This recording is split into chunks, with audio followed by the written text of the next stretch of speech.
Yeah. Now it's on the screen, I believe. Is it? Yes, it is. Well, this is the poster of our meeting. And as you see, we have three valuable presenters, speakers, and 4 discussants. Our main topic, or our topic, is good practices in medical education. This is the activity of the Association for Community Mental Health Promotion. This is the 3rd one of the series. We had started with Dr. Sartorius, went on with Dr. David Barron, but realizing that it's not possible to go one by one, we have invited 3 most valuable educators, and here they are. They are going to present examples of good practices in medical education. Professor Parameshvara Deva from Uttar University, Malaysia. He will be talking about paradigm shift to teaching primary healthcare psychiatry. And Professor Unazia Niaz from Karachi, Pakistan, interviewing a severely depressed patient. She's going to talk about this as an example of medical education. Some of our colleagues were wondering what the relation is with good practices in medical education. This is the best example of good practice in medical education. We'll see in a few minutes. Then Professor Afzal Javed from the World Psychiatric Association, he will share with us WPA's initiatives for undergraduate psychiatry education. And we have 4 discussants from Turkey. At the beginning, we had discussed inviting other discussants, other medical students from different countries, but then we also thought that it is too early to try to organize such a thing because even for the valuable speakers, we had difficulties in bringing together. So it may not be easy to bring in students. We will try to do that, hopefully, or we can say, inshallah. And we have here Kezban Burcu Avanoğlu, who has just finished her residency in psychiatry. She's an early career psychiatrist. And Oğuz Kağan, 3rd year medical student, Bilge Nur, 5th year medical student, and Müfide Nur Sandıkçı, 3rd year medical student. And as you see, I am the moderator. I'm a retired faculty, a member of Kocaeli University Medical School and chair of executive board of this organization, Association for Community Mental Health Promotion. Let me say a few words about Professor Parameshvara Deva. I know it's impossible to present their rich CVs, but just a few words. He is a medical doctor, graduated as a medical doctor in 1967 and a psychiatrist in 72. Currently, he is a senior professor of psychiatry at Utah. He has been teaching psychiatry to medical students, postgraduate trainee psychiatrists, nurses, and family physicians since 1971. It's about 40 years, isn't it, sir? No. 50 years. 50 years. Well, it's hard to imagine. He has founded and been president of several national, regional, and world organizations in the field of psychiatry, worked as a consultant for WHO in over a dozen countries. He is the king of the Far East, I know. He has over 250 publications, including 28 books and 36 WHO reports. And Our Lady, our Queen, Professor Dr. Unazia Niaz. She is an adjunct professor of behavioral sciences and psychiatry in University Health of Sciences in Lahore. Faculty of Psychiatry, Dow University of Health Sciences, Karachi, Director, Psychiatric Clinic and Stress Research Center. This stress research concept may be brought in by Dr. Deva in detail. And she's an honorary member of World Psychiatric Association.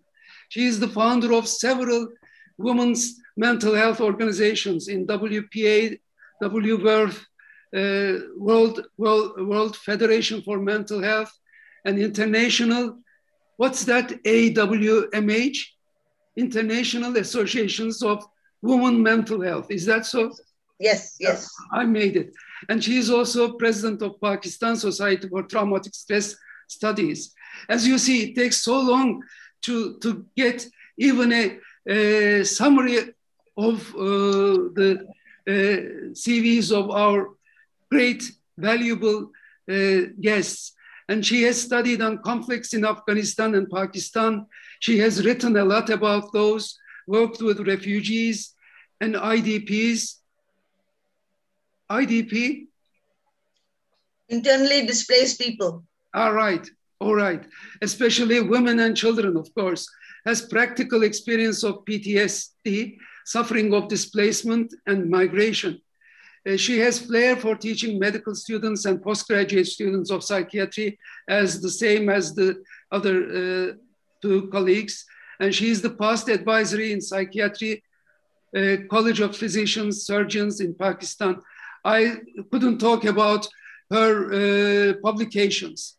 And another king, we are full of kings and queens with us. He is a consultant psychiatrist and honorary associate clinical teacher, Health Science Research Institute, Warwick Medical School, University of Warwick in the United Kingdom. He has been actively involved with several international organizations. He is now the president of World Psychiatric Association. It's a very great privilege for us to be together with these valuable friends. And he was the president of World Association for Psychosocial Rehabilitation and he is a member of American Psychiatric Association, a member of Royal College of Psychiatrists, a number of regional associations working in the field of mental health. I didn't include his publications as well, because even giving numbers is great. And Müfide, one of our discussants, she is from Demiroğlu Bilim University in Istanbul, interested in psychiatry for now in general. She hopes in the following years, she will be able to find more specific study areas. I'm sure she will. Bilge Nur is from Hacettepe University Medical School, 50-year student from Ankara. She is also interested in psychiatry, neuroscience, medical education, global health, policymaking. She is so young, but she has taken active roles in medical student unions, European Medical Society, Medical Students Association, and International Federation of Medical Students Association. Is this correct, Bilge? Yes, sir, it is correct. All right. And she is also the founding Secretary General of European Medical Students Associations in Turkey. And Oğuz Kağan, I could only write a few words about him. He is a third-year medical student from Kocaeli University Medical School. He is also interested in psychiatry and active in many other areas. I believe he will give more details in his turn. And Burcu Avanoğlu is recently qualified as a psychiatrist from Hacettepe University Psychiatry Department. And since medical school, taking active part in associations like I have been saying in European Medical Students Association, early European Federation for Psychiatric Trainees, and World. Burcu, could you help? World Network of Psychiatry Trainees. And also, of course, a member of Psychiatric Association of Turkey. She is engaged in a lot of different projects currently, treatment-resistant depression, misophonia, Parkinson's psychosis, prevalence of catatonia, and COVID projects. Well, actually, my presentation lasted too long. I'm sorry for this. And I'm stopping sharing my screen and trying to give the floor to our first presenter, Parameshvara Deva. Please, sir, I'm listening to you. We are ready to listen to you. Thank you very much, Prof. Bullant. I'm not sure if the share screen will be controlled by you or You will control it. Either. Okay. Okay. Let me see if it works.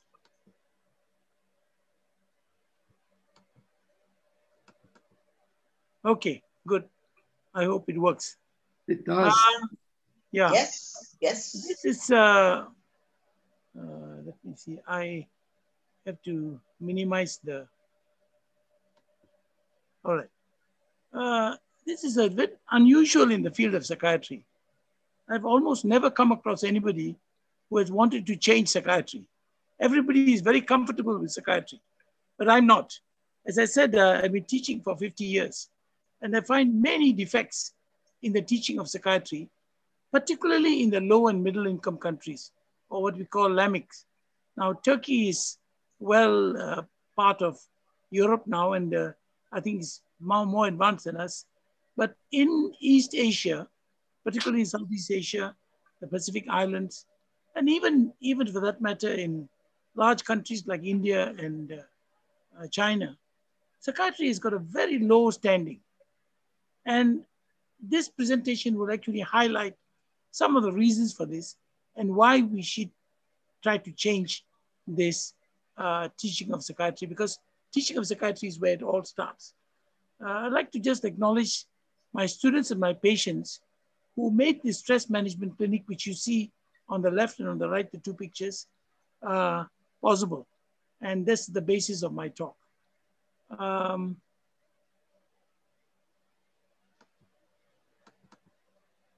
this is a composite picture. Many of them are composite pictures. Just to tell you, the psychiatry and psychiatrists were known as alienists. I don't know how we can read that. This is a letter from 1969, which I salvaged from the eastern part of our country. The letter was addressed to specialist alienists in charge. I don't know whether some of the senior psychiatrists in this webinar remember this. We were known as alienists. We were alienated from the mainstream of psychiatry, or of medicine.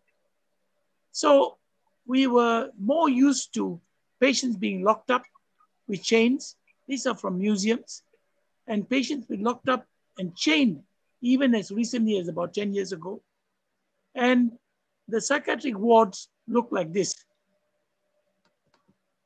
Now, having seen that, and I think you have heard about this at least in the teaching of psychiatry, in the history of psychiatry, you'll be shocked to see that in 2021, we are not addressing the basic problems of psychiatry. 8.6% of the global population has got anxiety and depression and substance abuse. Only 1.4% have got bipolar disorders, schizophrenia, and a few other conditions. And these are figures from the internet. There are many different figures, but roughly it works out that for every schizophrenic patient you see, every psychotic patient you see, there are easily about 5 times as many who are suffering from anxiety and depression. But in the teaching of psychiatry, unfortunately, the teaching is geared towards the strategy of seeing patients who are psychotic. I've been to many, many, many countries, from as far north as Russia, as you all mentioned, to as far south as Australia. Most of the psychiatric wards are for treatment of psychotic patients. So psychiatry is in the doldrums. We are stuck, shackled by stigma. All of you know that psychiatry, for those of you who are studying in psychiatric wards, and those who have graduated as psychiatrists know that the stigma, even among our colleagues in the medical profession, is very strong. They just laugh at us. And of course, politicians, professions, everybody looks down on us. Despite all the advances in psychopharmacology that the companies will want you to believe, there's no breakthrough in this status of psychiatry in this world. The World Health Organization in 2001, that's 2 decades ago, preached mental health services and teaching should be done in primary health care. That's 2 decades ago. I haven't seen that change yet. Other more stigmatized diseases like leprosy TB, HIV/AIDS have done much better. Now, stigma against HIV/AIDS is almost non-existent. Leprosy, some places, yes, but by and large, not the kind of biblical image of leprosy that we heard about. TB, much the same, but not mental. Mental diseases are still stigmatized. And these are some pictures from some very rich countries. These countries, I don't want to mention the names here, but these countries have a per capita income running into $40,000 per head. And yet, there are high income countries, psychiatric hospitals and units are like what you see in this picture. So what's the reason for this? Why is psychiatry being stigmatized, marginalized, and stuck in this limbo? Is it a result of starvation of funds? Everybody says we don't have enough money.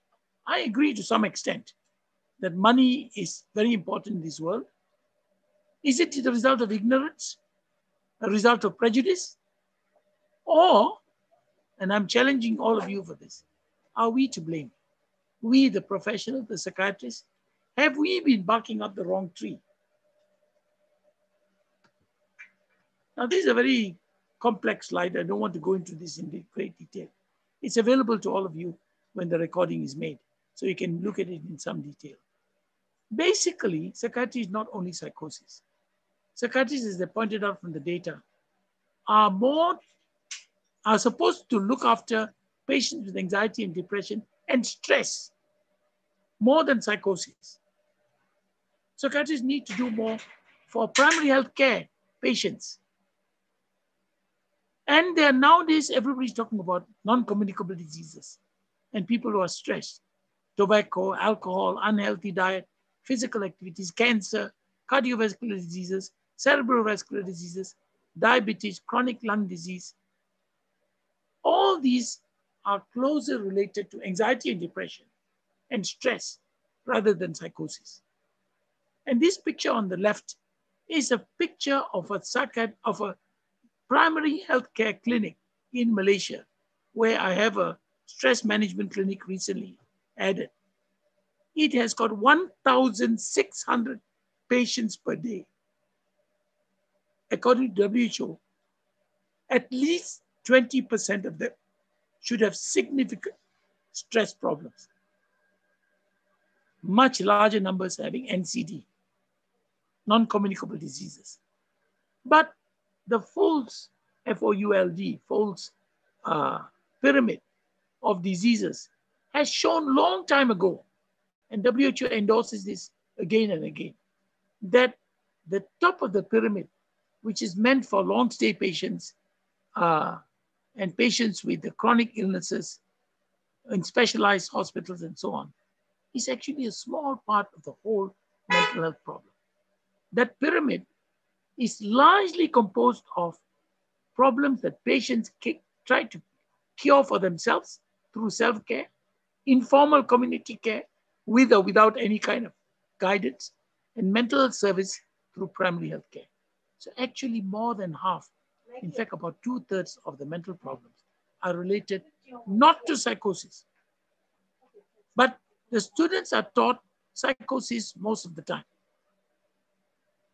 So this Foulds pyramid, which is in this manner, actually highlights that what we're teaching is this, but hardly teaching this, the bigger chunk of it.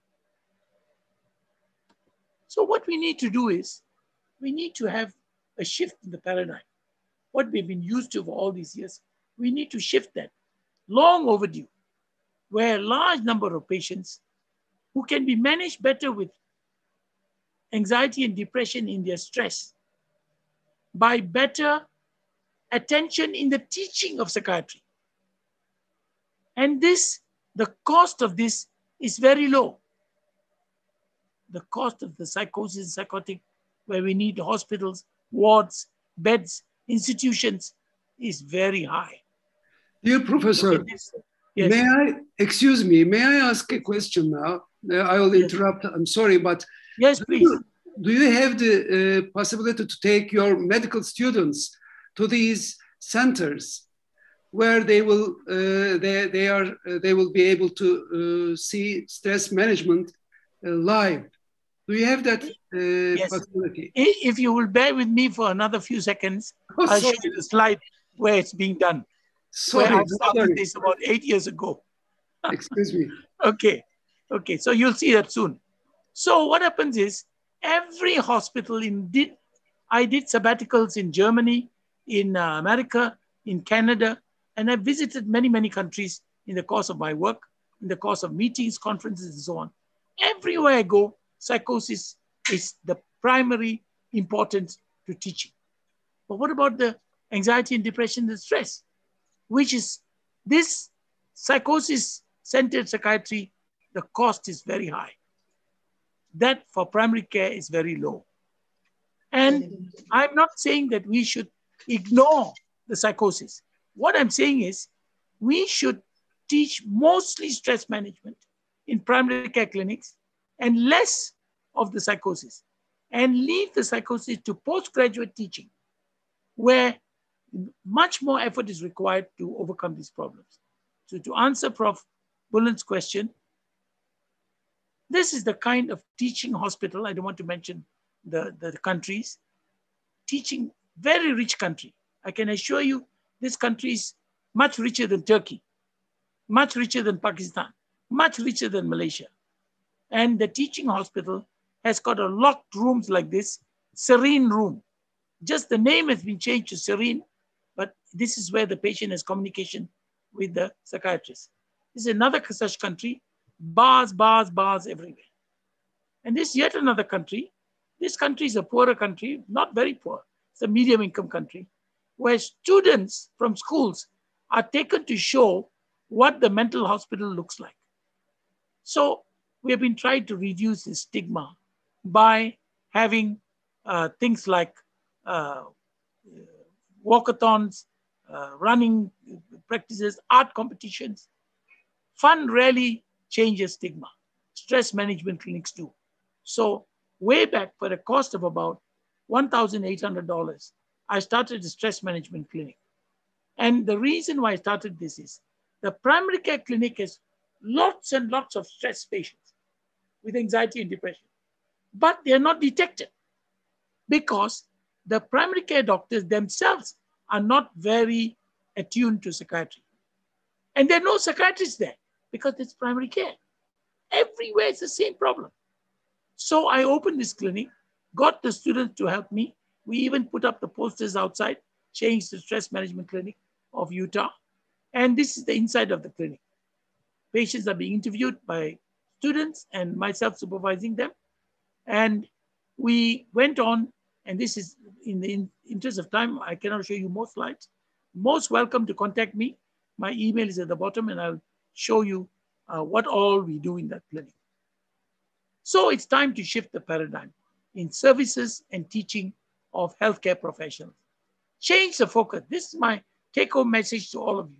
Change the focus to serve over 80% of emotionally stressed and leave more psychosis to specialty training, not mix everything up and teach only psychosis.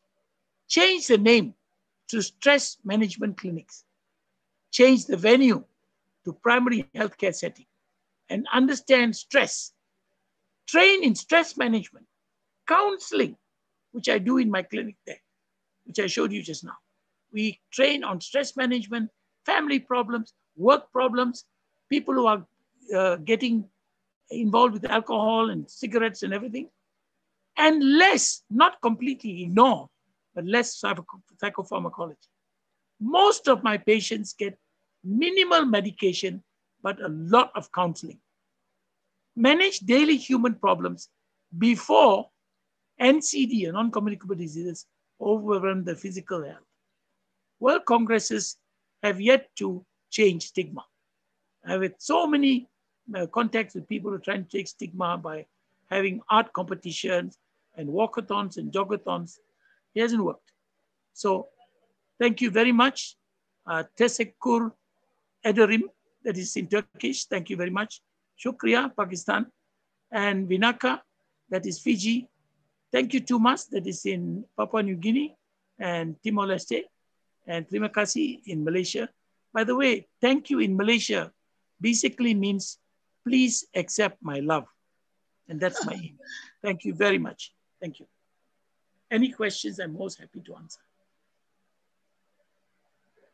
First of all, I'm sorry for interrupting at the wrong time, but I know you understand No problem, no problem. Being anxious, my being excited. Could you stop sharing your screen, please? Yes. What do? I stay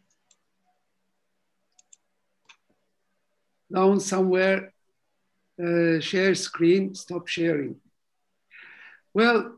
Oh, top. Okay. Okay. Right. Thank you. Thank you very much. I'm a dinosaur of the old age. You know, my technical expertise is zero. Dr. Afzal, we can't hear you. I get anxiety attacks when I start a webinar because I don't know when the whole thing is going to blow. We can't hear Dr. Afzal. Could you unmute yourself? I think, Dr. Afzal, do you hear me?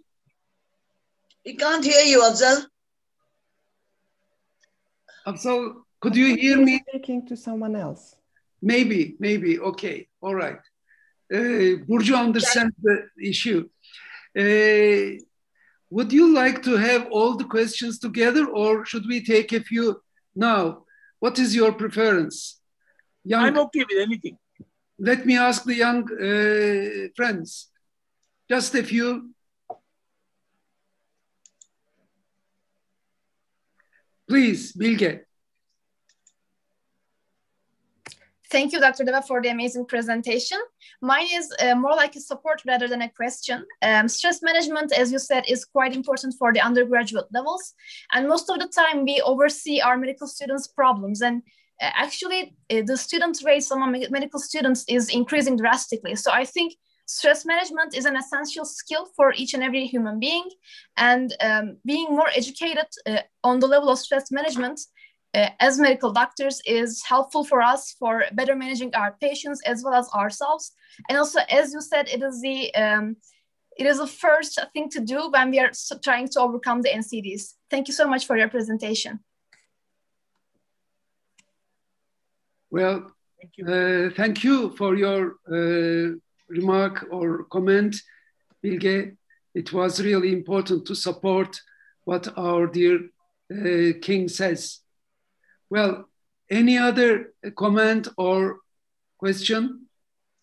Just to remind everyone, yeah. Those who are on the YouTube, you can still send your comment through the chat.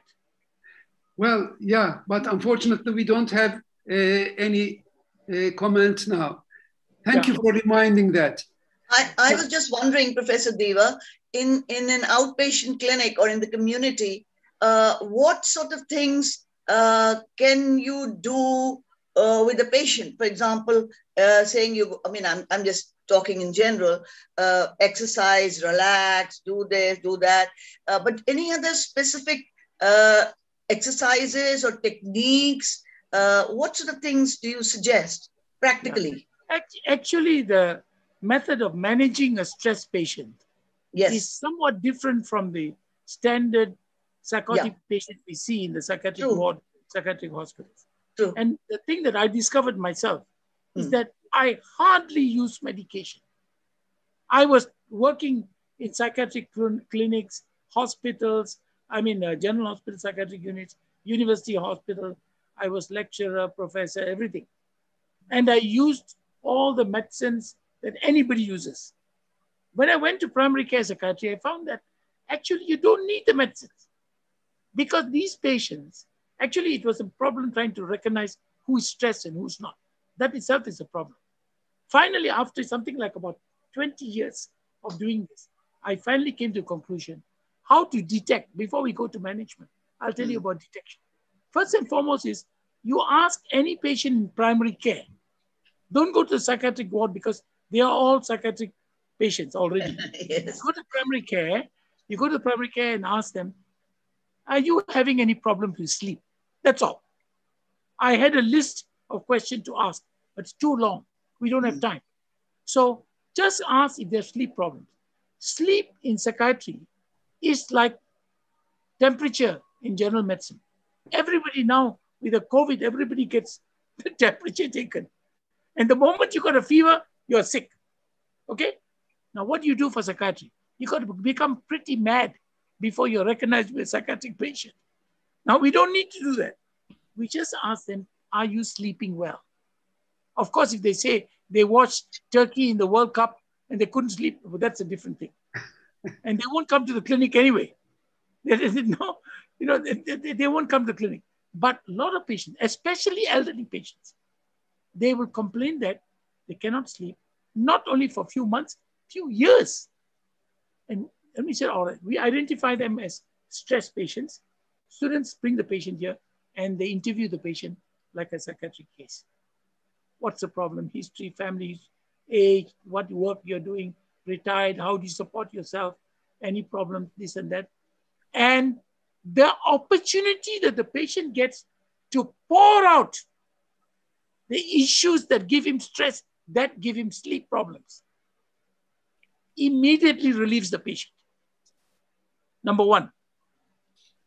And the patient sometimes cries, talks about the family problem, money problem, children problem, husband problems, all sorts of things. And in Malaysia, we don't have insurance. There's no what do you call this? Like in Britain, you have insurance and all that. We don't have that. So once you retire, the chances of you managing by yourself is almost nil. So they depend on children. But nowadays, children are not that keen to help. Okay, so pouring out these problems will help, number one. Number two, every patient who comes, we not only talk about their problems and help them in counseling to overcome some of these, we call the relatives and try to find out whether they can help. We teach every patient relaxation techniques. Now, relaxation techniques done by many people. It's as old as the hills. People have been doing for thousands of years. Very simple, deep breathing exercises, relaxation. And now you have all these modern versions of this. No problem. Very simple. Take a deep breath, hold it for 5 seconds, let go, hold it for 5 seconds, take a deep breath, hold it for 5 seconds, let go. You do it 10 times, just 10 times, most patients feel much better. And when they go back, we tell them you have to do it 5 times a day.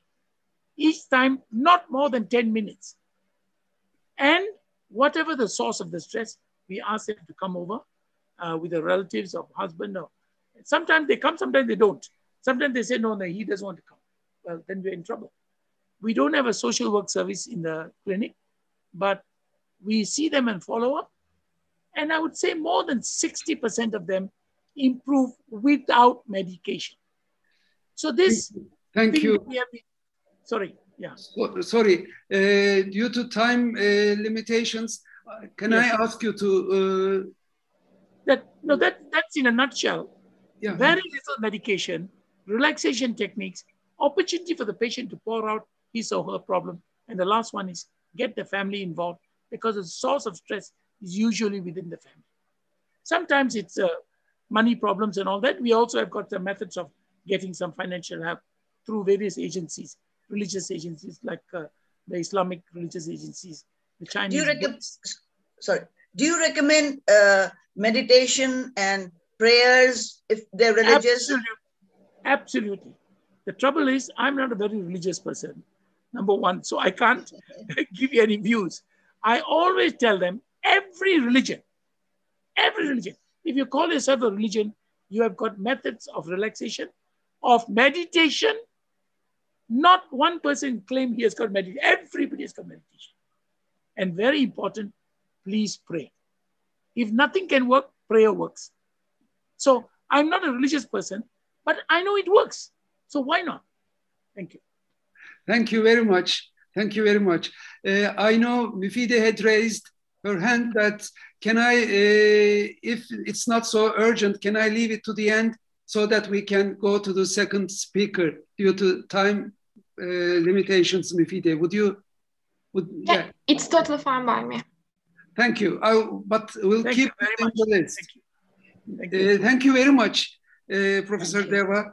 You have shared with us your wisdom and also you have listed 3 points as an addition to the take-home messages you have given. Thanks to Professor Niaz for her question to explore more the information we received from Dr. Deva.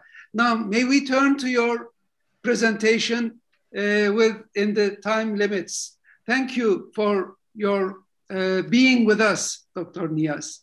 Thank you. Please. Can I share my slides? Please, go ahead, please.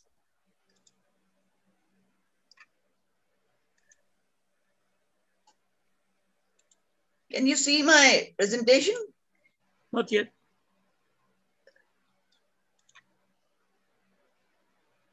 Yeah? No, yes. Okay, I'll start it from the conclusion. Okay. Oh, sorry. Okay. How come? Yeah.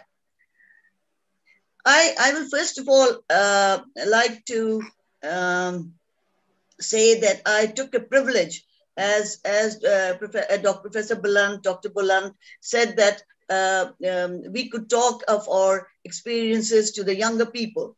And of course, I'm not as experienced and as knowledgeable as Professor Deva, but I think it's almost 35 years at least since I've been practicing psychiatry. I was an aviation psychiatrist in Pakistan Airlines, because as you know, in third world countries, sometimes academic jobs and government jobs are very difficult to get. So the only available job was that, but that taught me a lot. And that's where I learned distress management. Thank God to all those experiences which I've had made me a holistic psychiatrist, because the more experience you have in life, the better psychiatrist you become. I thought that I'll present somebody who lately really touched the core of my heart and somehow made me feel life was really worth, very special for a psychiatrist, and can be very, very rewarding when this very distressed patient gets better. And it wasn't new experience, but this particular experience touched me because of several reasons. One, I think I'm at that stage of life that I see. Unazia, sorry, I'm very sorry. Could you please touch the button at the below part and make this the presentation to cover the scene? See, do what? Now say it again.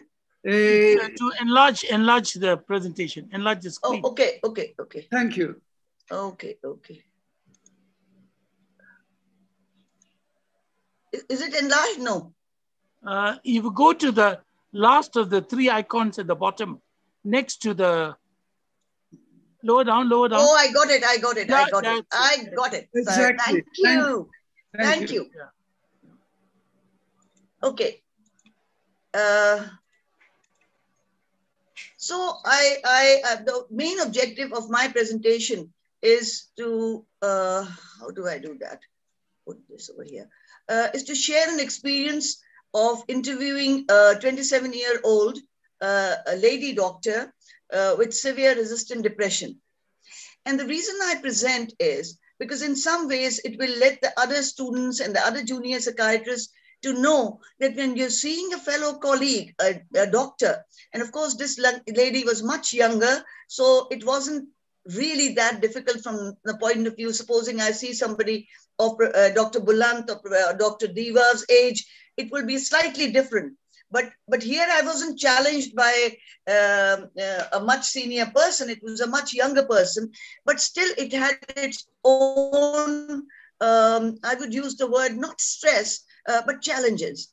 And second was that this girl came to me saying, this is the last chance I've come to have treatment for this very, very disabling depression.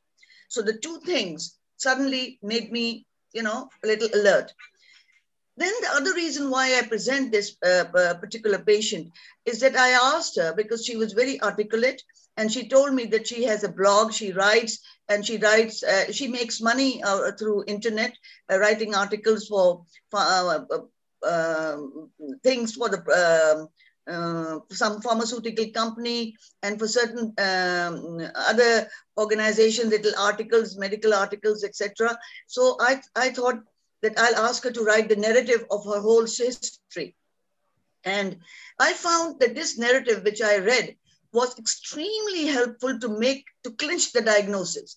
And of course, it was also therapeutic for the girl, for the patient.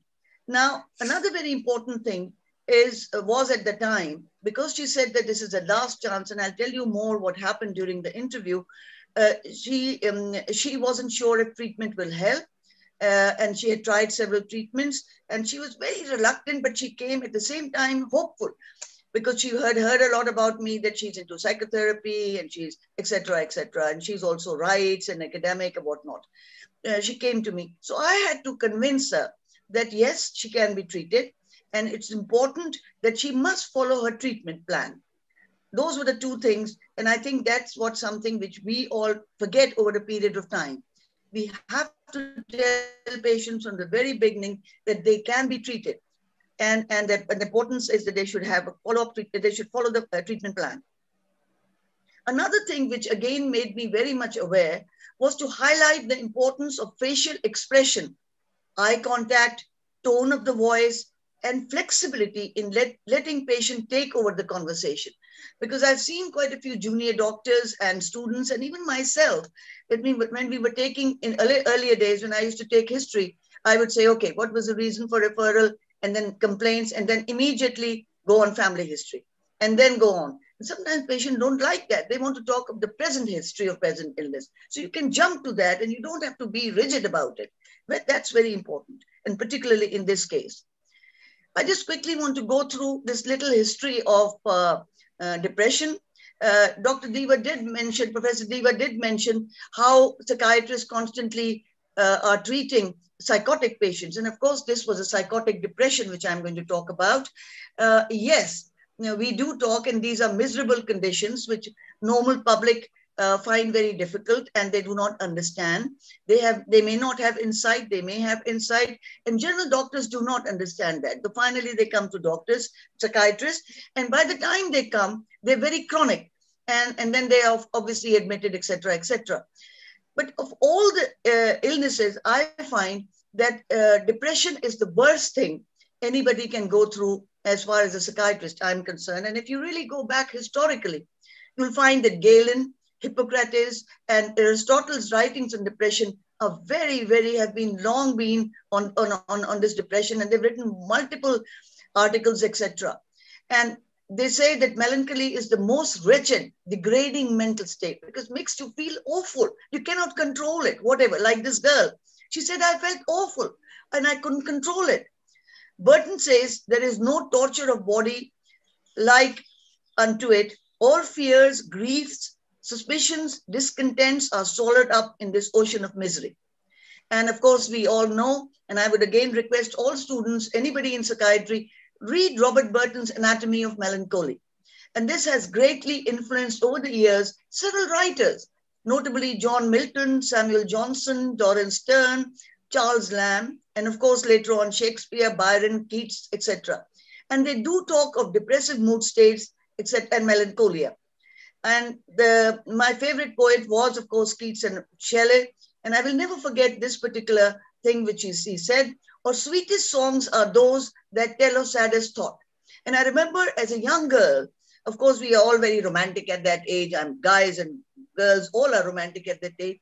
I saw several movies. They wouldn't really make me stir my heart. Let's put it that way. But only when I saw the tragedies like Romeo, Juliet, this, that, and the other, that I always remembered, and I could never forget. And all the poetry of Keats, etc., we all love it because of what they say in that very impressive manner. And it touches, and everybody has tasted pain and suffering. Now let's quickly go about, let me tell you a little bit about this girl so that you have an image in your mind as I go on about the history.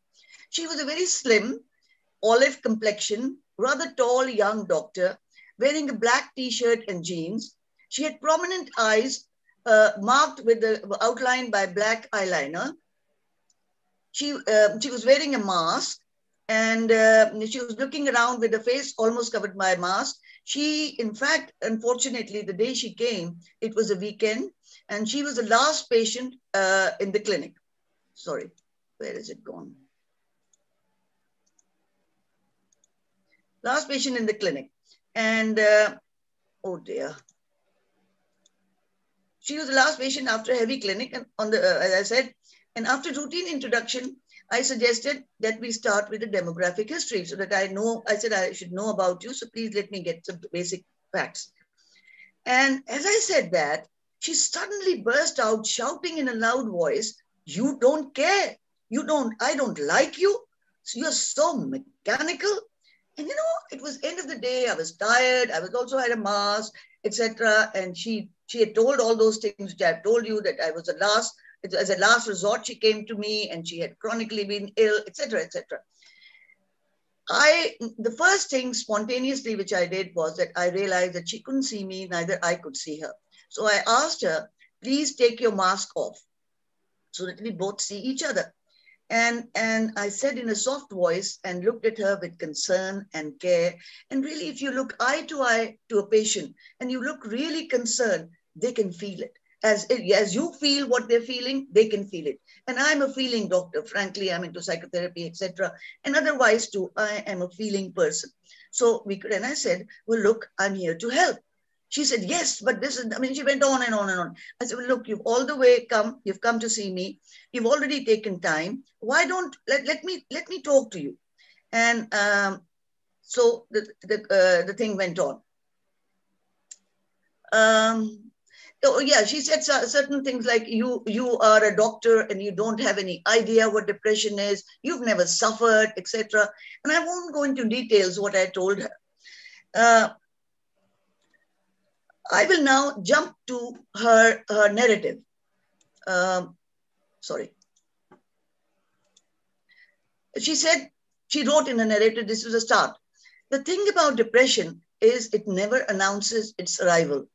It can sit with you for years and you won't even know of its presence. And then one day you realize you're sinking deeper and deeper, but there is not much you can do about it yourself by that point. I'm 27 and I've had depression since as long as I can remember. Growing up, I was a shy, quite self-contained and restricted in terms of emotions because I was raised in the family where emotions were never talked about.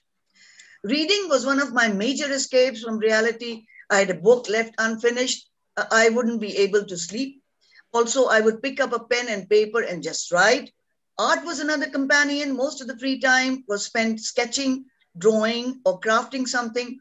But slowly and gradually, depression sucked all that out too, leaving it in its place a gnawing hole, a silence, a stillness in my head. See how beautifully she talks of these things. Sorry, I have to keep moving this. And then she said things, "I grew numb over the years without realizing it is happening. The unhealthy coping mechanisms I developed were starting to show as I progressed on to the medical school." She was a medical student when this started, before that. But in medical school, she felt all this. In this period, she met somebody, which she says, with quite a few questionable traits. He was manipulative and abusive, and yet I chose to ignore everything and ended up marrying him. It's so funny that during this period, she is writing in this particular narrative, and she's analyzing herself. In retrospect, I think I just wanted something or someone to fill the void inside of me. My family wasn't happy with it, and rightly so. The emotional abuse had been going on. She said it started even when they were dating, but the verbal abuse started the day I got married. Thinking that when it would be, and she said, very beginning, I thought when it be socially, very second day, she said, I thought when it be socially acceptable for me to get a divorce. Can you imagine? Soon after that, she said, it went on and on and on, and I finally couldn't get out of it until 2 years, during which he did everything from squashing my self-esteem to physically hurting me. Yeah, do I do? what do I do? I can't change. Oh, yeah. And then he said, she said, then I was in fact, she was very surprised when she was writing this and even talking several times during the sessions. She said, I was the last person that anyone or myself would have thought would put up with such violence, because that man was physically and verbally abusive. And also, she said that I felt that I was slowly but meticulously stripped of who I was as a person before I met him. You know, I've never seen such elaborate description of a state of mind. So I wanted you to read it. It was really like reading a book from a very wonderful writer who himself has gone through, and she is a writer. She said, I had no sense of self. I was cut off from my family, my friends, and anyone with the potential to help me. I started self-harming, and soon afterwards, I failed 2 subjects for the first time in my entire life. She's a bright student. I felt I had hit rock bottom. I couldn't get up from the bed like typical patient, endogenous patient, couldn't eat, couldn't sleep, and felt that there was no way out. And I started getting suicidal thoughts, frequently failed my 3rd-year exam, and I decided to seek professional, first time wanted to have professional care. What is this going on? And finally, with treatment, she was able to get back on feet and was able to leave her abusive husband. Now, in the sad bit, which again I wanted to let all students know, is that, you see, with this sort of a history, the doctor, the psychiatrist, because obviously they were not very experienced or whatever, or they didn't have time, though Professor Deva says that, I mean, I don't know if such people can be seen in community. I think such people should come to a psychiatrist, Professor Deva, I feel, because had she gone in the community clinic, they wouldn't give her that much time. And they wouldn't have gone into details. I'll talk about it later. But interestingly, this psychiatrist, he just gave treatment for another 4 months and then said that you taper off the medication and stop in 6 months, because he thought the reason for being mentally unwell was apparently her ex-husband. Now, no one decided to dig deeper to find the root cause of why any of this happened, whether depression was something new to me or had been with me most of the time. Psychiatrist finally advised her, also when she finished all this and she again came back, they said, go and have psychotherapy. And she went to umpteen people, several people. And believe me, in Pakistan, I think something has to be done. Or anybody with a psychology degree or a little diploma or some course has started practicing as therapist. There is no controlling body. And these people charge a fortune, and people go because it's not a stigma to go to a psychologist. It's more fashionable, and you know, they don't give medication. They are not mentally ill. They're not on psychotropic drugs, etc. So they don't, and so she went on going. And unfortunately, she said that they were really young graduates who had just passed their masters or whatever, without any experience. So she spent her time, her money, and finally she realized that it's best to get back to the treatment and stick to it.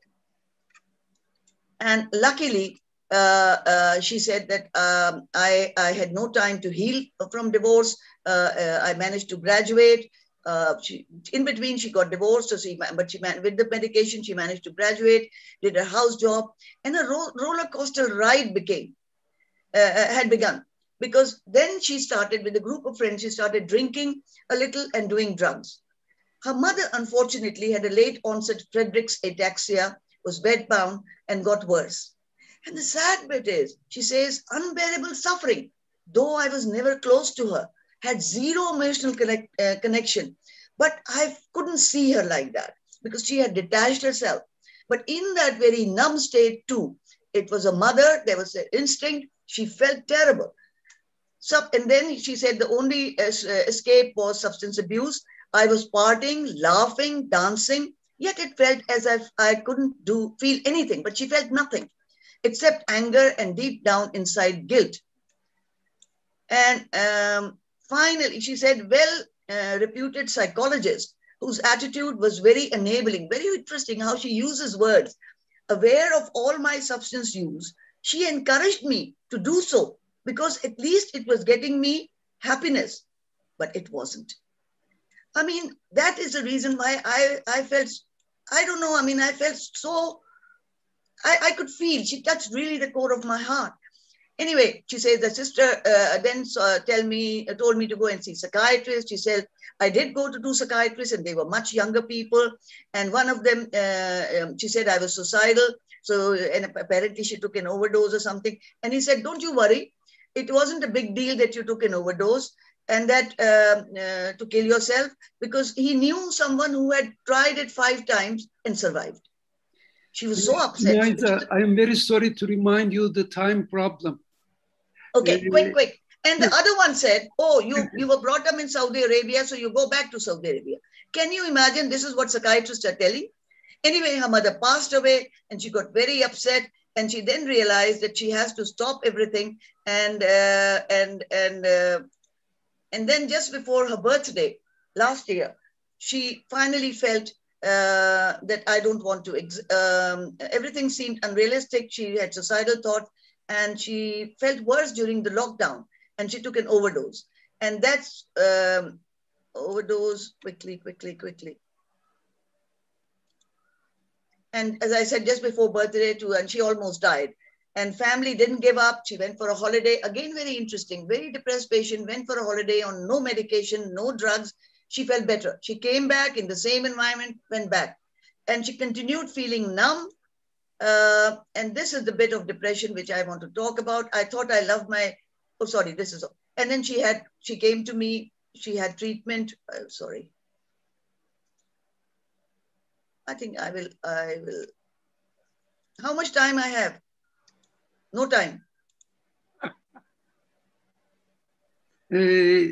Yeah, as quickly as possible to. Okay. She said that finally she came to me, and you know the whole drama, what happened with me. I'm not going to go into details of medication. She was on a minute dose of sertraline and a minute dose of lamotrigine. So the doctors who saw her were giving proper medication, but not appropriate dose. So I upped the medication, got her lamotrigine settled, had long chats. And even in after the second visit, she felt much better. She said, the load is off my mind. At least I could sleep, etc. And then it went on.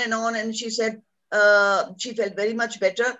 And in the 3rd, 4th visit, she was much. And she said the days followed, I could have said that I was living in someone else's mind body. My life, my thoughts had actually turned around. Slowly and gradually, I started noticing the difference in me, my mood, my perception of things. I became calm. Probably for the first time in my life, I became nicer to people. I identified with such as reading, writing, the art came back to me as depression's hold weakened on me. Since my treatment began, I was not only taking care of myself, but you know, she had a little nephew, an 8-year-old whom she thought she loved. But after the treatment, she felt an amazing feeling with that boy, and she felt like hugging. And that feeling was very unique. She could see the color of flowers. She could listen to the music in a completely different way. So it was really like poetry. And I was really, really amazed how medication has done wonders and how appropriate. I think it's timing, it's a clicking with the doctor, etc. And again, I would like to say in the end that I personally feel as a doctor that life is really beautiful. There are times in COVID, I felt terrible with the thing. I got fairly depressed. I got fed up. My arthritis was bothering me. This, that, and the other. We have cooks, etc. Servants, they couldn't come. I had to do the housework. And then when this girl came and she felt better, it was like a bud, rosebud, blossoming into beautiful flower. And I really felt life was beautiful. And I think she is, as I said, she touched my heart, core of my heart. She was so talented and so much, she had so much to give to the world. So she recovered and it was rewarding to both of us. I feel that in this interview, the observations and perceptions are very important.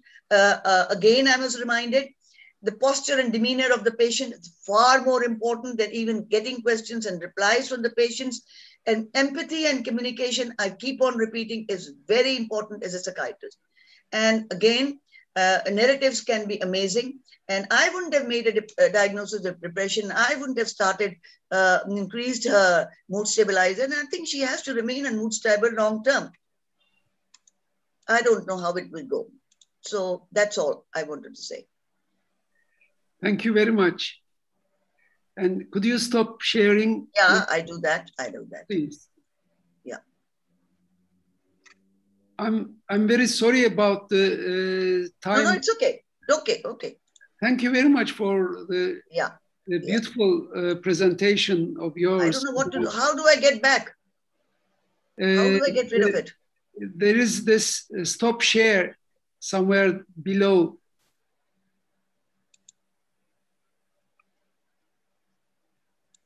Maybe at the top of the screen.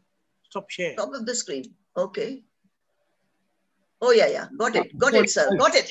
Got it. Right. Got it. I gave you wrong input. I said below, but it's on the up side. We have some, thank you very much once more, Dr. Niaz. We have some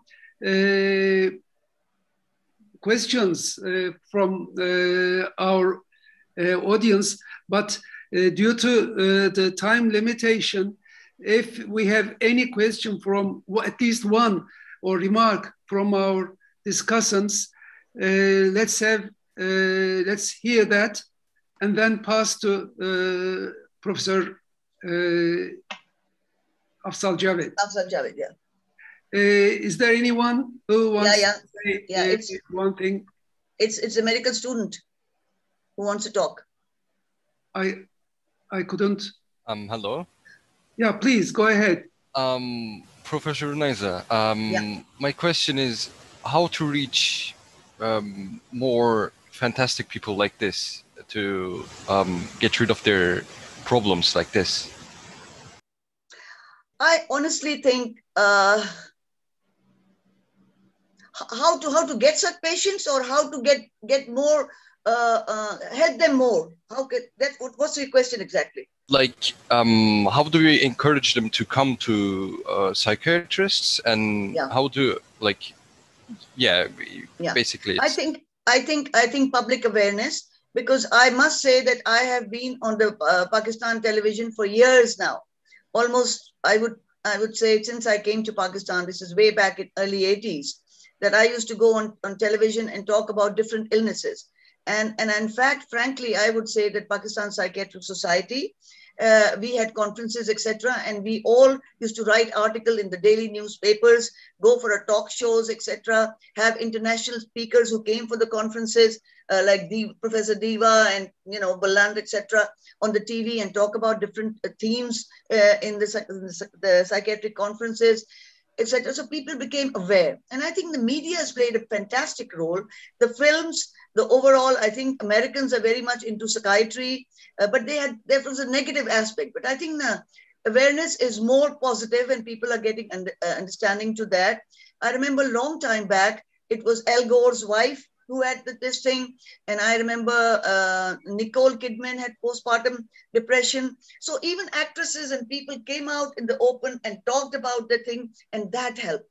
And I really loved going to these sessions. And I think I almost did about more than 100 sessions on one of the local TV, First Blast. And there's a wonderful program for 1 hour. And there was this great compare, like this young doctor psychiatrist who's there. She reminds me of that compare. Then we used to sit and talk, and I used to sit and I talk like I talk today.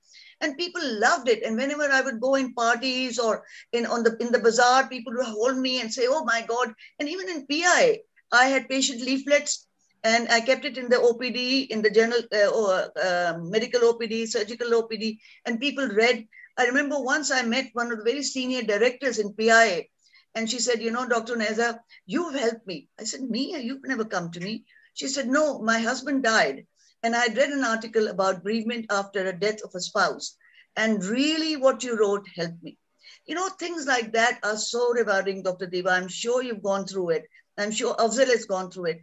Every day I'm religious from the point, I'm not a mullah, I'm not a fando, but I believe in Allah, I believe in spirituality. And I always pray and thank Allah that He got me interested in a profession which is so rewarding and which is so good.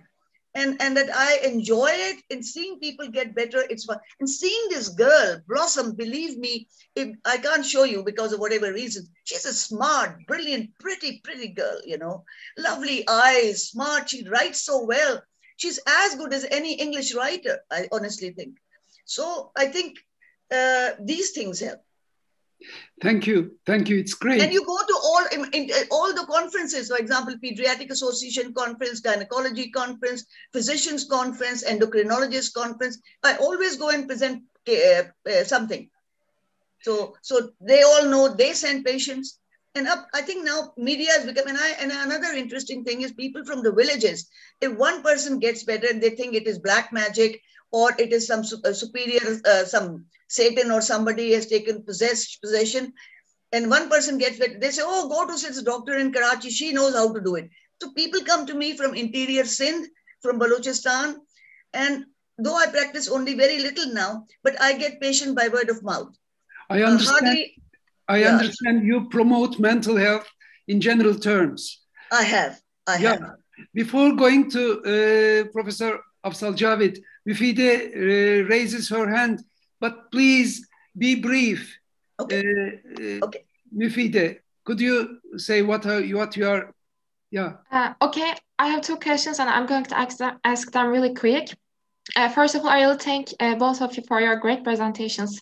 They were really educational. And my first question is that it's almost certain that some changes should be made in medical education, especially on psychiatry, especially in undergraduate education. And we are all talking about it, but what can be done? What can be done in order to make this happen? This was my first question. And the second one is sorry, make what happen? Make what happen in undergraduates? We are all talking about that some changes should be done in medical education, especially in psychiatry, but in real life, what can we do, and what can be done to move this dream to one step forward? Mufide, sorry to stop you. Can you please keep that to the end? We must. I think this particular thing is an attempt to help you students. You see, these sort of sessions are educational. Yeah. Sorry. Thank you for your understanding. We will hear Mufide more after Dr. Afzal's presentation. Sorry for this interruption. Please, Dr. Afzal, can we listen to you, sir?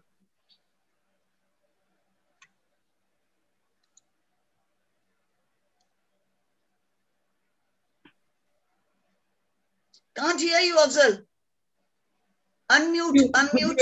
Yeah, please. Well, thank you very much, Professor Koskan. I'm really grateful to you for inviting me to this session. And it is always nice to hear from Professor Deva as well as Professor Unazia Niaz.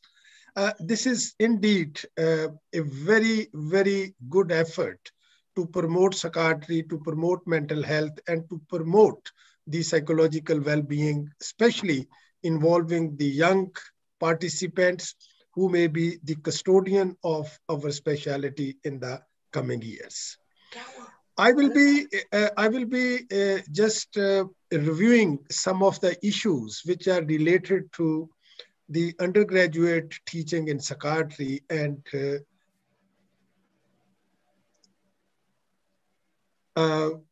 my talk, I will be giving a very brief account what is World Psychiatric Association, just to sort of familiarize our participants and our young people about this association. And then taking this further, what are the current challenges and opportunities, and more specifically, getting into the psychiatric teaching and training with some of the future directions and the way forward.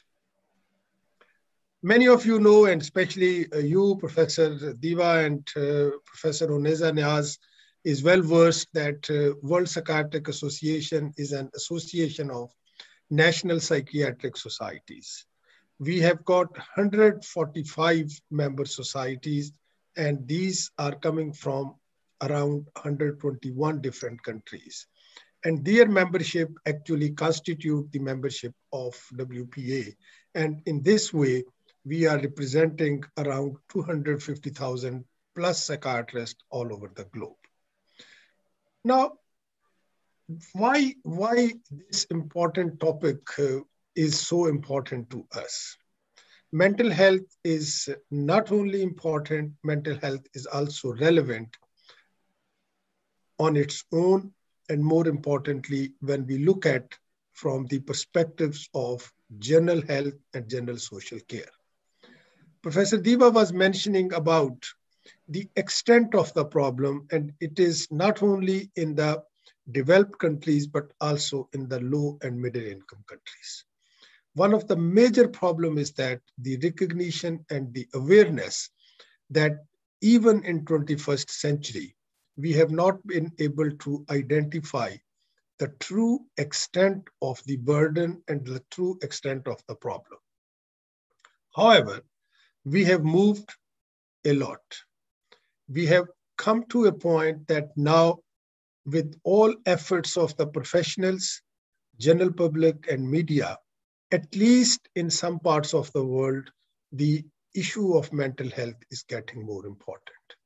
But when we come to our professional standing, 21st century is certainly an exciting time for mental health.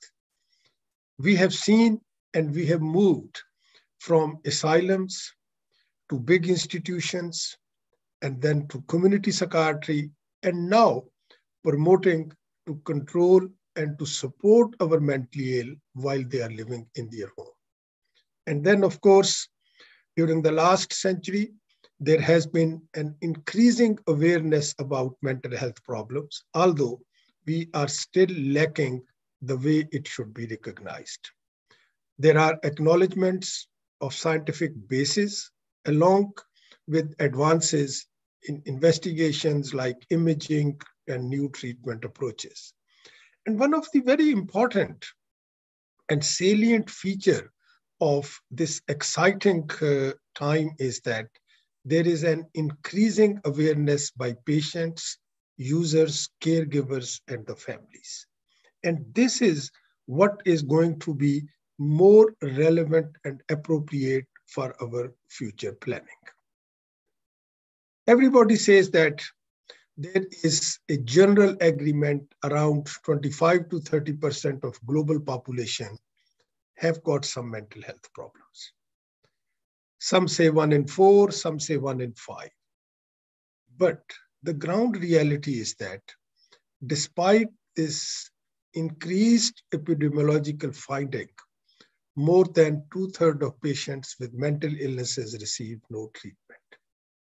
And undertreatment is a norm, even in the richest countries, and there are no exceptions. And especially when you go to low and middle income countries, unfortunately, the ground reality becomes even more distressing and more frustrating. There are many challenges that we are facing as a profession.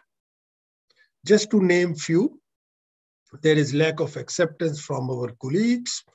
There is not clarity in our roles. There are controversies about our diagnoses, uncertainties about our treatment and the prognosis. But two important challenges which are relevant to today's theme is that we have not been able to yet reach a stage that psychiatry comes up as an important medical discipline. And that leads to limited options for future places of psychiatry, both in undergraduate and postgraduate trainings in psychiatry. So what psychiatry has failed to achieve? Of course, we can have a long list. But if you ask my personal views, I think the topmost reason is that we have not been able to reach at a level that we can say psychiatry has attained a popular status in the field of medicine. And there are many reasons for that. Mental health, mental illnesses, in terms of its perception, there are some facts, but mostly there are myths and misconceptions. And this is actually increasing our problems rather than having solutions. You just look at what is the image of psychiatry and image of psychiatrist. Professor Deva rightly mentioned that when people were calling us alienists, they have always kept us outside the healthcare systems. And that is out of sight, out of mind. People have made jokes about psychiatry, about mental health. And this really becomes norm in terms of the awareness of the public, awareness of the general population. And the most important thing is that even our own professional colleagues, with whom we have trained, with whom we have learnt medicine, they do not recognize us. So this is a sort of a growing challenge for psychiatry, even in the 21st century. You look at some of the guidelines, publications, and reports from major psychiatric associations like World Psychiatric Association, European Psychiatric Association, APA, RANZCP, or even almost most of the local psychiatric associations. We find that there is a negative image of psychiatry and psychiatrists. There is underestimation of psychiatry, and this is from unjustified prejudice of public, mass media, and even the healthcare professionals. And unfortunately, we have not been able to overcome or cope with our internal differences in the specialty. There is a lack of a clear professional identity. We are really taunted by these things that psychiatrists do not know about the etiology about most of the illnesses. They doubt our clinical diagnosis. Even two psychiatrists may not be able to reach to a common diagnosis in some cases. And then there are not high consensus rating about the best treatment options. And more importantly, there is lack of collaboration with our other medical disciplines. And of course, low rating for medical students to get into psychiatry or to get this specialty in future. So just going about the current theme of the webinar, I think one of the things that we can say that what psychiatry has failed to achieve is an important medical discipline, lack of acceptance from professional colleagues, and limited opportunities. I always give one example, and especially few of us who have been in this field for more than 20, 30 years. If we look at when we were studying in the medical school, we used to have a class of about 100 or 120 students. How many have become psychiatrists? How many have chosen psychiatry as a future discipline? Even nowadays, in big countries, for example, developed countries in UK, the chances of people getting into psychiatry rotation or training is hardly 6 or 7%. So what happens that if out of a class of 100, only 5 become psychiatrists? Have we been able to sensitize the 95 students of that class in terms of the teaching, training, or importance of mental health? Whereas we say that there are 25 to 30% of population that is affected directly or indirectly by mental health problems. Now, why this lack of acceptance or lack of participation? I think at a very basic level, we are not sure whether this is to be promoted as a medical specialty or as a social science branch. And we overlap with many other existing specialties. Neurology, neurosurgery is one of the good examples in terms of the overlap. Psychosomatic medication is another aspect. And when we go to the social subjects, psychology, philosophy, sociology, anthropology, we do have some overlap. And that many a times not only confuses our own professions, but also the general public.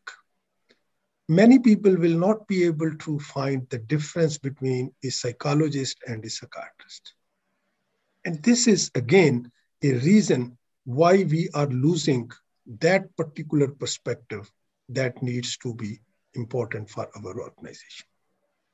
And as I said that, it is not only the overlap, it is the lack of coherent theoretical basis, doubts about our labels, our diagnoses, decreasing clarity about boundaries, and about especially the mental health boundaries. And that all lead to further stigmatization of our profession.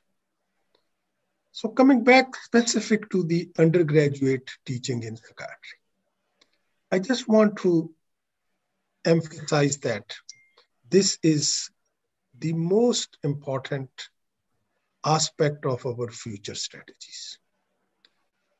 Professor Deva mentioned about the paradigm shift.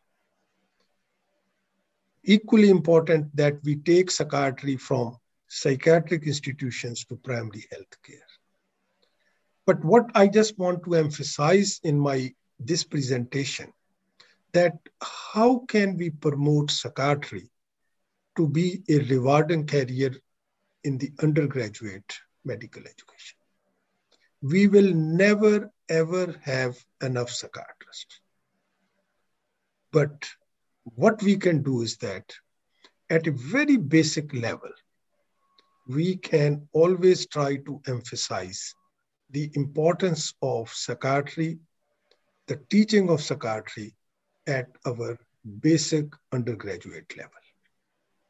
World Psychiatric Association plans for an action plan every 3 years.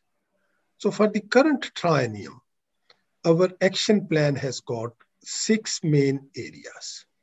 I won't go into the details of those, but one of the important area is the capacity building. And in the capacity building, we have emphasized about promoting psychiatry as a medical specialty among our medical students. These are some of the capacity building groups that I have constituted during this triennium as a president of WPA. And you can see that promoting psychiatry among medical students is one important action plan group. And I'm really pleased that I am receiving a lot many support and the initiatives from our member societies that they are now sensitized to this particular issue of promoting psychiatry in the undergraduate level. Of course, teaching psychiatry to general practitioners, to our other physician colleagues are equally important. But we believe that if we could concentrate a bit more on the medical students and bringing them in line with our future directions. So what we did that we established a working group, which comprises of a few very notable academicians and researchers. And we set up some remit of this group. And this is what I'm asking, and I'm expecting this group to produce some output in terms of these objectives. For example, to identify various areas of promoting psychiatry as a career among students, and to develop recommendations for WPA's involvement in education and service development relevant to medical students. Number 2, to identify organizations and centers and individuals all over the globe who may be able to help us in promoting psychiatry among medical students. And of course, to have a liaison with other working groups who are working on different fields and areas of mental health. For example, we have got 2 important action plan groups working on comorbidity in mental illnesses. Now, this is another area that we have to promote this among our medical students, that it is not only the mental illness that is important. Mental illnesses also contribute to the physical comorbidity and vice versa. Then we are working on preparing WPA position statements on this particular topic. As we have got 145 member societies, so at our General Assembly, we usually approve the position statement. And by that mean that we become a signatory to that particular statement in terms of our future work. And of course, in addition to that, this group is setting up different programs for promotion of psychiatry and preparing general educational material, which many people around the world have already worked on that. And we are just outlining the lists of the topics that needs to be emphasized and included in the undergraduate training. For example, now the disaster management, the experience we had with the COVID-19, how many of us, when we were medical students, were actually taught about the disaster management? Professor Unazia Niaz has given us a very interesting account of a history. How many medical students or medical schools emphasize about taking empathic attitude towards getting information or talking to our patients? And this is how we are just trying to come forward with some sort of the recommendations.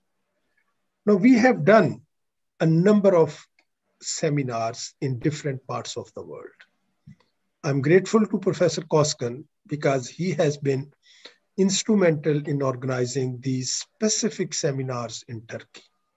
We have already done seminars in India, in Pakistan, in Russia, in Qatar, and we are trying to make it more visible, especially in those countries where there are limited resources and where there are limited opportunities. This group is currently preparing a video, about 10 minutes video, which will be translated in different languages. And we will be sending this video and promotional material to all member societies so that they can share and circulate with all the medical schools in their country. And the message in the video is very, very short, concise, and clear. We are not saying that mental health is better than the priorities for mental health should be more than the physical health. We are only giving a positive aspect that if you have got a better mental health, you will definitely have a better physical health. So this is another effort that WPA is doing, sharing and processing the information in terms of the importance of mental health that should be understood in a very basic level. And then, of course, leading that to different future work.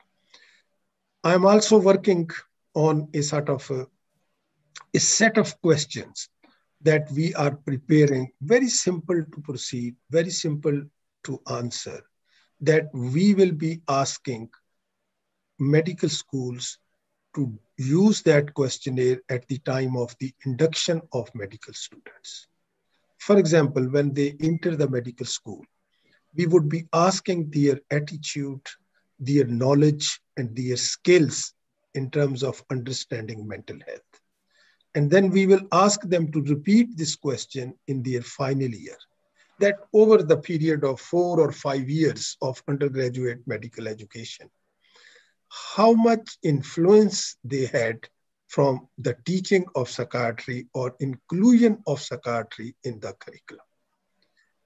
We have also started a campaign, and we are currently working on its logistics. And this is a part of that campaign that we will be sharing with our member societies. For example, simple slogans like this, which will be very important during the medical school period. Why you should choose psychiatry? We have to really come up with a good role model.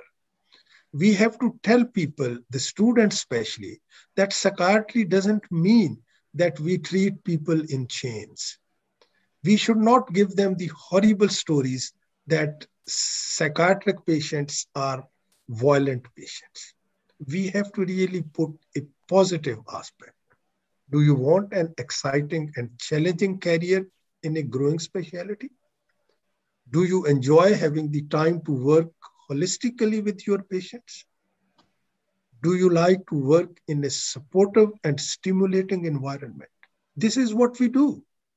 But we have not been able to sell this to our future students. And then, Dr. Afzal, we are already on 12:30. Yeah, but I will take only 2-3 minutes. Okay, thank you. Okay, so this is why to choose psychiatry. So what is the way forward?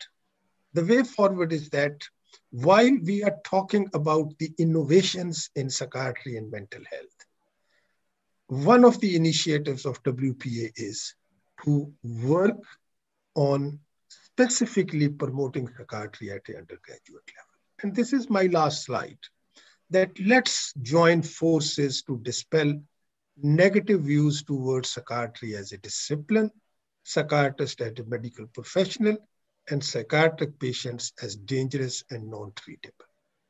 And let's enhance the perception of psychiatrists as good role models for medical students. This is very important.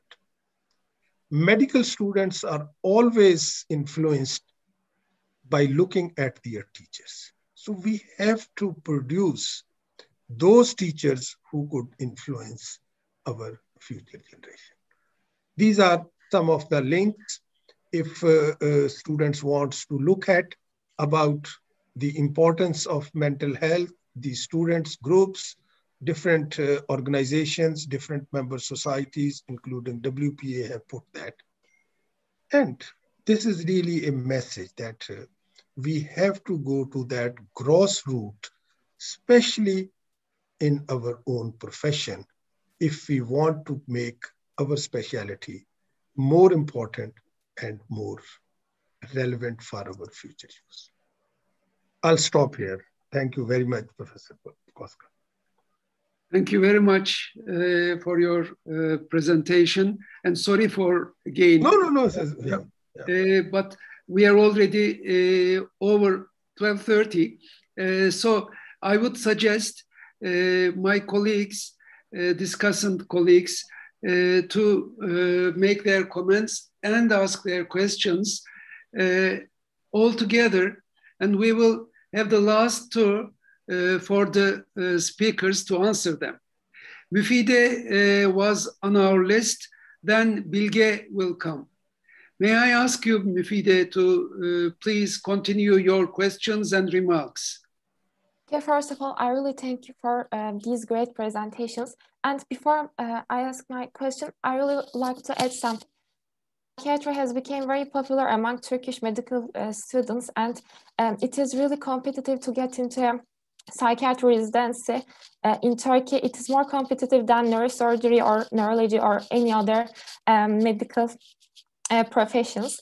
And also my question was that Professor Deva has talked about that curriculum should change in undergraduate medical psychiatric education, like stress management and depression should take more part in education. And we all talk about it, but what can we do in order to make this happen? That was my question.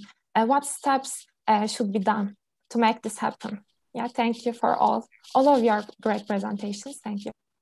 Thank you. Before referring to that question to Professor Deva, may I ask Bilge to make her comment or ask her question? Thank you. I have a question for Dr. Afzal. It is a great presentation. Thank you so much for mentioning the student involvement in psychiatry.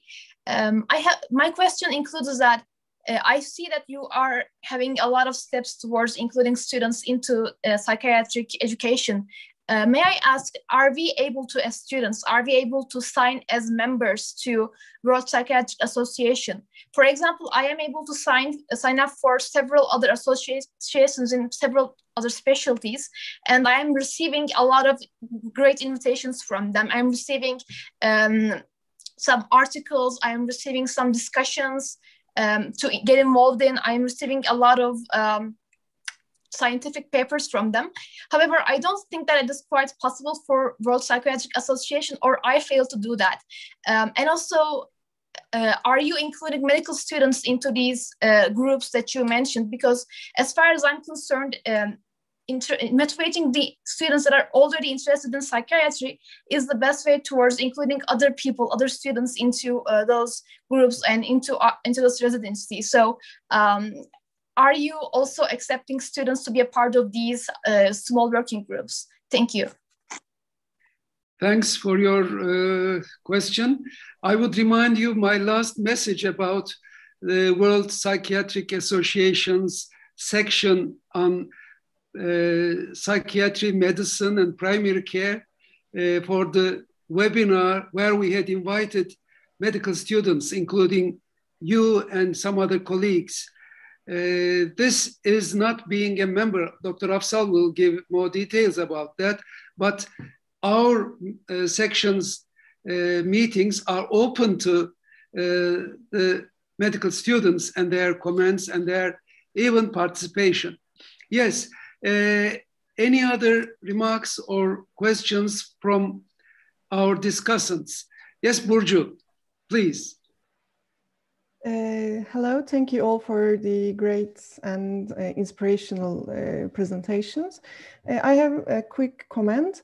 In 5 years as a resident, I have encountered, I think, a lot of last year med students, especially in outpatient clinics. And I genuinely want to pass them what I know about psychiatry and the treatments and etc.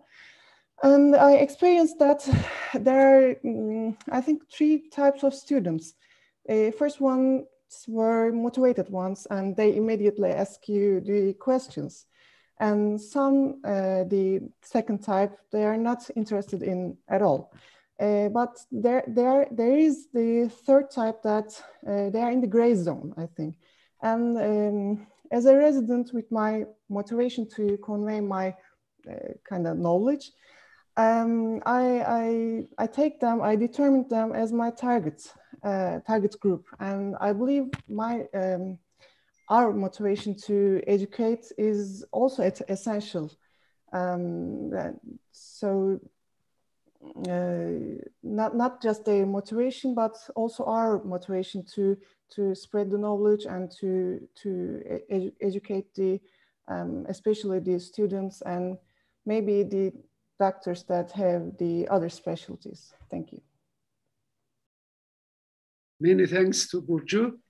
And let me ask Oğuz also if he has anything to add or make comments or ask questions before we go to our speakers to make their last.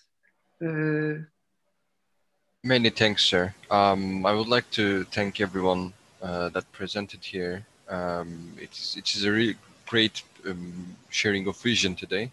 And I personally asked my question to Professor Unazia, but thank you for giving me opportunity to ask more questions, sir. I understand you don't want to add anything else now. All right. May we start with, again, we are far beyond our program.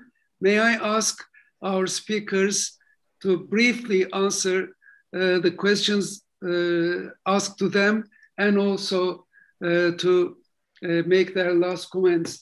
By the way, there were some remarks in the, we don't have much followers in YouTube, but Tayfun Sürmen had a question for Dr. Deva. He said all kinds of meditations have healer effect for mental health. how it works, and are there worse meditations for mental health? And Ayşegül Yay thanked all of us, all of you actually, for the presentations and fruitful discussions. Yes, Professor Deva. Yeah, please. actually, thank you very much, Prof. Bulent. I actually have answered that question about meditation online. And I mentioned that I'm not in favor of any particular meditation, but I think the stress management by breathing exercises is good enough. Now, of course, if you practice meditation, and every religion has meditation, then the best people to advise you on that will be the practitioners in that particular religion. Now, coming back to this question about how do I do this? I think, now I can't pronounce these Turkish names because the spelling and the pronunciation are very different, you know. Mufidi, is it? Okay. Yeah. Now, your question about how do you go about this? Very simple. I've actually put it on the slides. In the interest of time, I reduce it to 8 slides. I tend to talk a lot, so I'll reduce it to 8 slides. But I'll be more than happy. You have my emails. Please write to me. I can send you a lot of material. Basically, is this. I quite appreciate what WPA has been doing. When I started out in psychiatry in 1970, the aim was exactly the same. How to make psychiatry more interesting so students would get interested. Where we went wrong, I think we are still not achieving it. And that's why we are bringing this up again. How to get students interested is this. We say that psychiatry is important. It's related to many diseases, NCD and everything. Fine, nobody is disputing that. But the practice of psychiatry in every one of our countries, including Germany, USA, Malaysia, Cook Island, Fiji, China, India, is the same. We only deal with mad people. That's where our stigma has grown and grown. That's why our colleagues don't respect us. They think these guys are mad. And as Prof. Afzal said, that we also are always arguing about diagnosis, about treatment, and nobody is sure what we're doing. And this is largely because, just like if you take cancer, and you say, we teach medical students internal medicine consisting only of cancer, nothing else. We just teach only cancer. I think not many people will go into internal medicine because it's so depressing to see psychotic patients every day, to see cancer patients, dying patients, demented patients every day. That's why students don't get interest. We say good things, but when we practice, it's behind locked doors, behind barbed wire. How can you say there's a credibility problem here? We talk good things, but we do bad things. That's why I said the difficult cases in psychiatry should be pushed to postgraduate.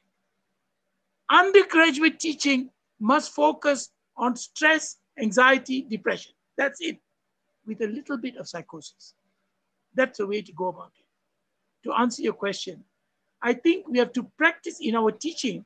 70% of our teaching undergraduates should be on stress, anxiety, depression, counseling, marital problems, problems in families, problems of money, problems of COVID, which give rise to NCD, diabetes, and so on, not the psychosis. Why?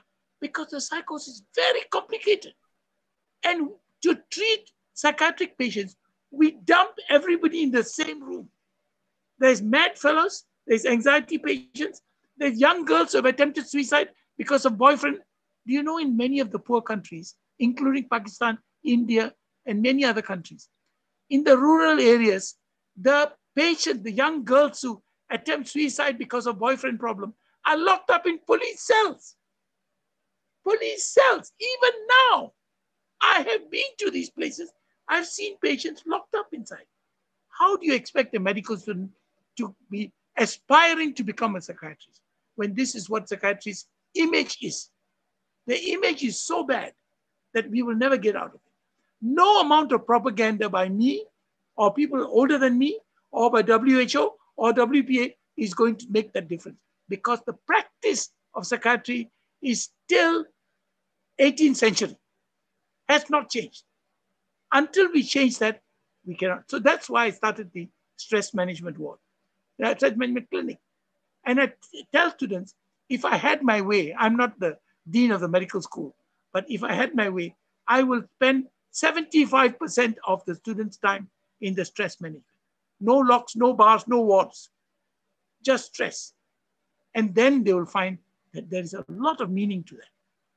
And the psychosis, yes, we will take them and show them what psychosis is. 25% of the time.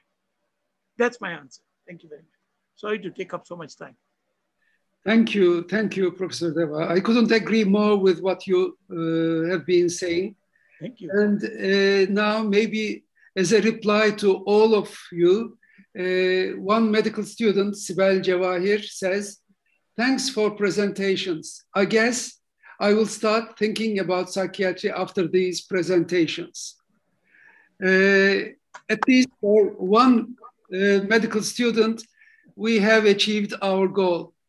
May we go to Professor Unazia Niaz for her last comments, please, and answers, of course.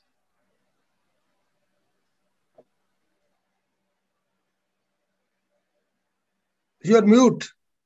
Please unmute yourself. I think what Professor Deva said is what we all agree.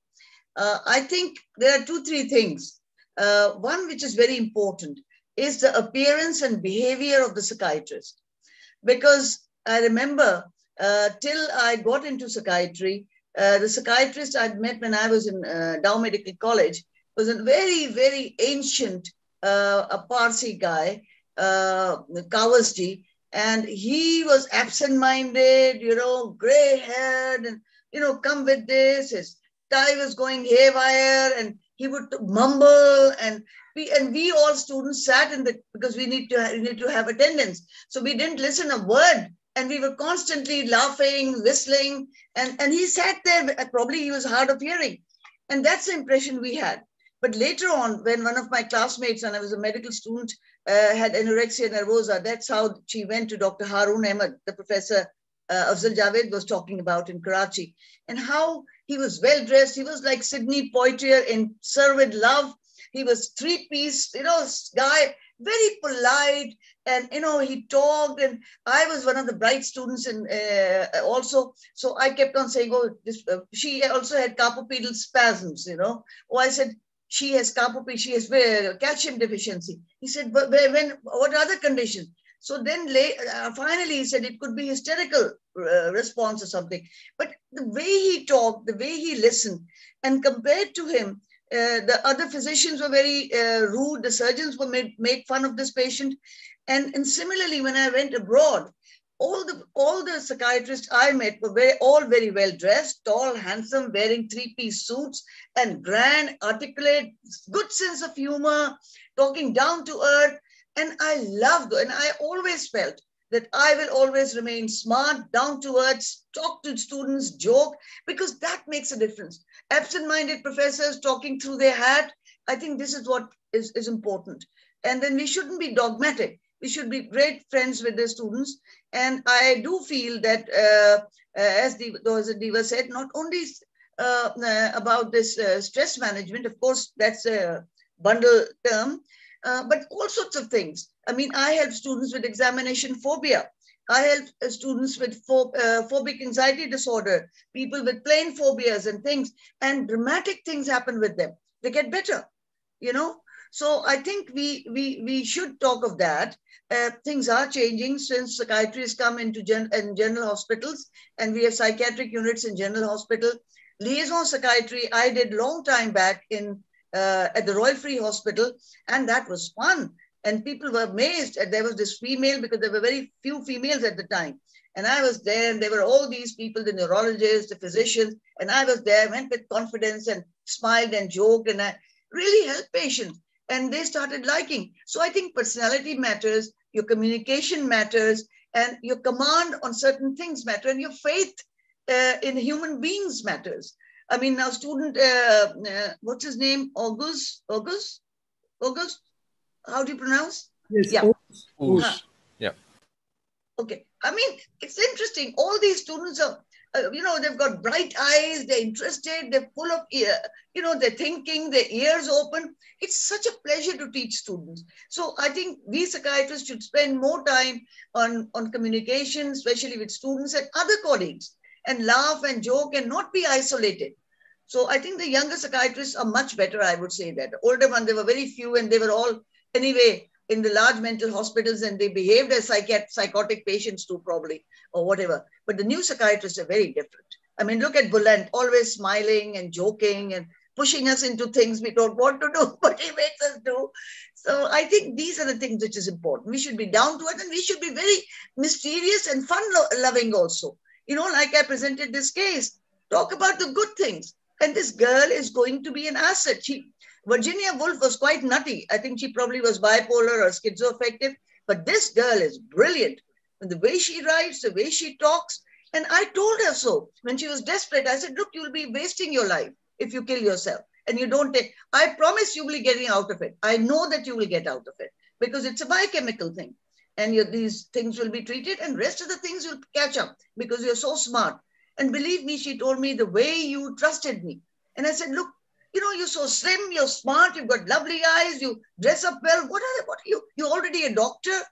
So I think that makes a lot of difference. Sorry, I get very emotional because I love talking to students, and I love telling people, the young doctors, how to like psychiatry. And I think everybody should do psychiatry, whether a surgeon, a gynecologist, or a pediatrician, because a rapport with the patient, little counseling with the patient is great. Thank you. Thanks very much. Now, the last comment for Dr. Afzal Javed, who also reminds us about the time. I know, I understand. Well, thank you very much. Thank you very much, Professor Koskan. I will be very brief. I think this is another lesson which we have to learn about having a good role model, that if we have said that our meeting is for 1 hour or 1.5 hours, we should stick to that. Because these are the few things that will actually give people an impression that how efficient we are. So very quickly coming back to the questions, regarding the medical students, WPA is now currently starting some special interest group, because WPA is primarily an association of psychiatrists. So there was no provision in terms of the membership. So what I have decided that we will set up some special interest groups, and special interest groups may be for medical students, for psychologists, for allied mental health specialists. So that is number one. Number two, our website is open, so anyone can access that. My suggestion to all of you would be that you go to our website, and we have recently, a few months ago, we have started an educational portal. And this is also one of the initiatives that I'm following. And we are putting the webinars, the seminars, the educational material on that educational portal. There is no fee to join that, but you have to join just for our record purposes. And that will also give you an idea about our future activities. So you will be more than welcome. Now, coming to the other specific query, you said that how medical students should become a part and parcel of this organization. Of course, this is a global organization. Logistically, sometimes it becomes difficult. What, in my own position as the president of the association, I'm encouraging and requesting all member societies that in their association, they must have 2 groups.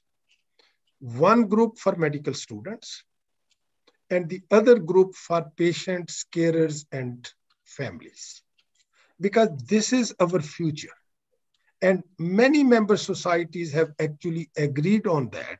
And I will continue doing that because it will be easy for you people, for example, in Turkey, you have got 2 member societies, so that you can really have some sort of contact and some local guidance. So 3 things. We will be shortly starting about the special interest groups. Please visit our website that is open. We are encouraging our member societies to have special committees or groups in their association. And about those people who are not interested in psychiatry, I'm talking about the medical students. We have officially launched our liaison and collaboration with international associations like Association of Medical Students. We have got meetings with them, and there are many countries that have got a special group of medical students, or a group of, or an organization of medical students. So we are trying to reach to all those associations and just trying to tell them that, look, this is something which is for our future reference. So I hope that the future is not that bleak. And what Professor Deva was saying, I would only add to that psychiatry people think that we deal with mad, bad, and sad. It is not the case. It is not the case. The problem is that when we tell people, when we talk about mental health, everyone thinks about mental illness. We are missing the middle word, that is mental well-being. I think we have to change our style, and don't worry, the future is in good hands, and I can see some smiling faces, and at least through this activity, we have been able to influence 1 medical student to choose psychiatry. So it's a start. It is a start. Thank you, Professor Costa. Thank you all.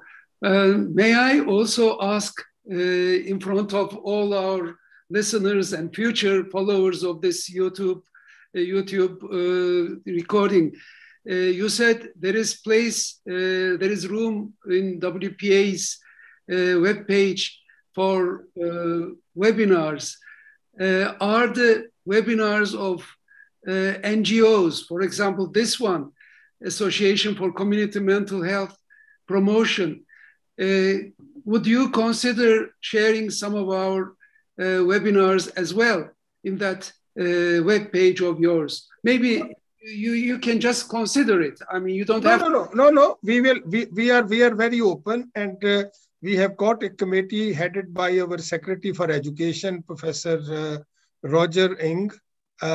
We have set up a sort of a system that if somebody wants to request for that, that committee looks at that and sees whether it is fulfills our requirements. But the most important thing here is that our technical team will then let you know that whether they can upload that recording, because I'm not a technical person, but there are so many technical issues here. But yes, we will certainly do that. And this is again important because I have decided that from now onwards, most of the lectures recorded at our World Congresses will be freely available on our website. Great. So we are working on that, and let's see how things go. That's the best news. Thank you very much for that. But because of the privacy issues, the lectures will be on after 3 months of the Congress. For example, the Congress we had in March, in 3 months' time, the recorded sessions will be freely available on this educational portal, which we call Learning Management System. Great. May I also share with you the situation in Turkey? Psychiatric Association of Turkey has a special section for medical students. And in that section, we have a special communication group with a great number of medical students. And there we have contact with them. We have invited them to follow this and follow other recordings as well. As you see, as an NGO, we are trying to do something, and also the Psychiatric Association of Turkey. We are, as you said, far beyond our plan. I want to thank all of you, all and each of you. I have difficulty in finding the best word to thank you indeed. Professor Deva, Professor Niaz, and Professor Javed, and also my dear young colleagues. We are ending our YouTube live session now. Thank you all. Lovely young students.